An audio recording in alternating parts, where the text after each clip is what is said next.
Hello, John. Today my letter's going to be a bit different than it normally is, and by that I mean it's going to be kind of sad. And that's because I want to talk about the terrorist attacks in Paris and Beirut. But as you know, I'm not like a political scientist, I'm not an expert on foreign policy or defense or psychology or anything like that. In fact, there's only one thing that I have a little bit of authority on, and that's journalism. Because of that, I want to talk specifically about the media coverage of these events. In particular, I want to talk about why Beirut didn't make as many headlines as Paris did. And I want to talk about our empathy as human beings, the reasons we care about certain things and not others, and why we're all messed up because of that. I'm going to call it Dr. Strangers Need Love, or How I Learned to Stop Being a Dick and Empathize with the entirety of the human race regardless of their physical proximity or appearance. It's a working title. Now, first and foremost, I want this to be clear because I am going to be talking about this in a very objective manner, hopefully. My heart weeps with the people of France. My grandma was born in Normandy. She lived in Paris for many years. That's where my uncle was born. That's where my grandparents got married. And I've always held this kind of latent French national pride somewhere deep in my heart. And because of that, last Friday night when the news reports were rolling in and I was glued to my stream watching my live feed constantly clicking refresh, it was hard to hold back tears. And I don't want anything that I say to take away from the tragedy that happened in either Paris or Beirut, or indeed Mali. And I think my experience was very similar to most people's. Friday night I felt the pain of Paris, and then Saturday came along, and as I was reading these news sites, I found a story about a man in Beirut. A father was walking with his daughter near the site of a suicide bombing that had killed over 40 people. And then when he saw a second suicide bomber, he let go of his daughter's hands,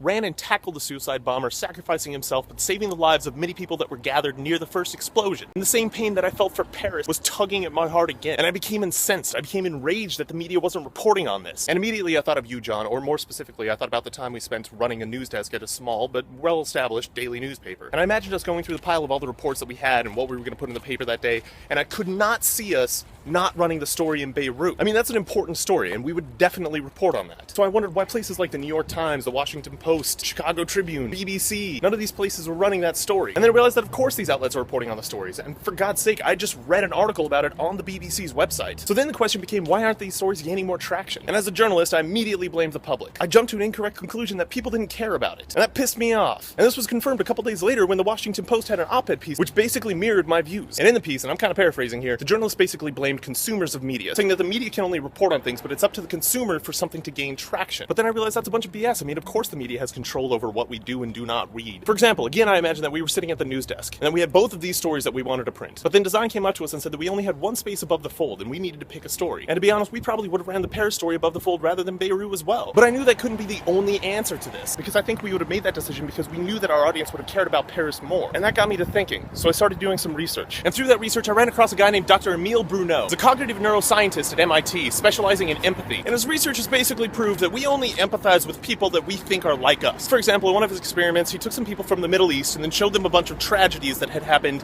in the Middle East. And then he showed them a bunch of tragedies that happened in South America. And these were like news reports. And he monitored their brain activity while this was happening and found that their empathy zones only lit up when they were watching things that had happened close to them. Now, similarly, he ran another experiment wherein he showed people videos of hands getting pricked by pins, and again monitored the empathy centers in the brain. And he found that people would only respond empathetically to people of their own race. So like if you show a white person a black hand getting pricked, they don't react. And the same thing if you show a black person a white hand getting pricked. So one could argue that biologically we're predetermined to only care about those that are close to us, or those who look like us. Which reminded me of another famous experiment called the body transfer illusion, or you might have heard it called the rubber hand illusion, which is basically where you hide somebody's hand from view, and then you put a rubber hand right next to where they think their hand should be, and you smash it with a hammer, and everybody flinches. In fact, some people actually report feeling pain. And this sort of selective empathy can work on an evolutionary basis. Like, I get why it happens to us. But I have a problem with that, because here's the thing. We are more than just animals. Our brain is very basic, but our mind, our intellect, can go above and beyond what our brain says it should. One could argue that's one of the things that makes us human beings. Sentience. And all this just reminds me of this, like, political theory. It's called NIMBY, or NIMBY. And yeah, I get the fact that people only care about shit that's happening directly to them or to their friends, but it's our responsibility as human beings to overcome that urge, to be better people and care about everything that happens to everyone. And don't get me wrong, I think there's one good thing that's come out of this tendency, and that's the fact that Russia and US have teamed together with France in order to finally defeat ISIS, quote unquote, whatever that means. But all that does is further prove my point. It took a bunch of white people dying before white people would stand up and do anything about this. Again, I'm not downplaying anything that happened in Paris. That is definitely a tragedy. But we shouldn't be comparing tragedies to one another. Every instance of this should be considered a tragedy. For example, the Institutes for Economic and Peace recently came out with a report of all the terrorist activity that happened in 2014. And ISIS was a blip on the map compared to Boko Haram, who, thanks to Good Luck Jonathan, seemed to be operating with almost impunity in Nigeria. And because of that, 7,000 Nigerians died in terrorist attacks. And no one's outraged about that on social media. There's no hashtag campaign for Boko Haram. But then again, there probably is, and I just haven't seen it because I'm surrounded by my group of people, because I empathize with people that are similar to me. And therein lies a major fault, John. We live in an ever-expanding global community. And my group should be the entirety of the human race. It should be that global community. Because we can no longer afford to think of ourselves as individual groups within a larger collective. I'm writing you this letter and it's coming to you from 5,000 miles away, and you'll be able to see it the instant I get it online. And this is just a tiny example of how the global community works. And in this ever-expanding community where in-groups and out-groups are becoming less and less, it is absolutely essential that we don't allow our biological tendencies overcome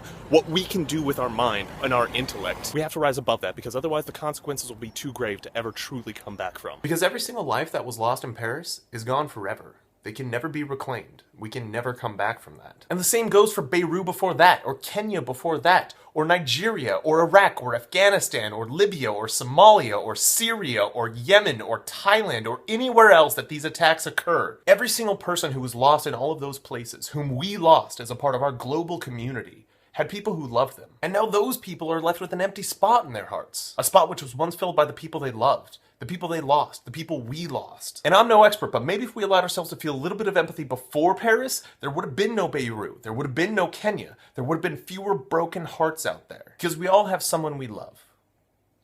You know, I love you. I love you too. And I love you, John, like not in the same way, but I love you, and I hope to talk to you soon. Bye. Peace out. Toodles.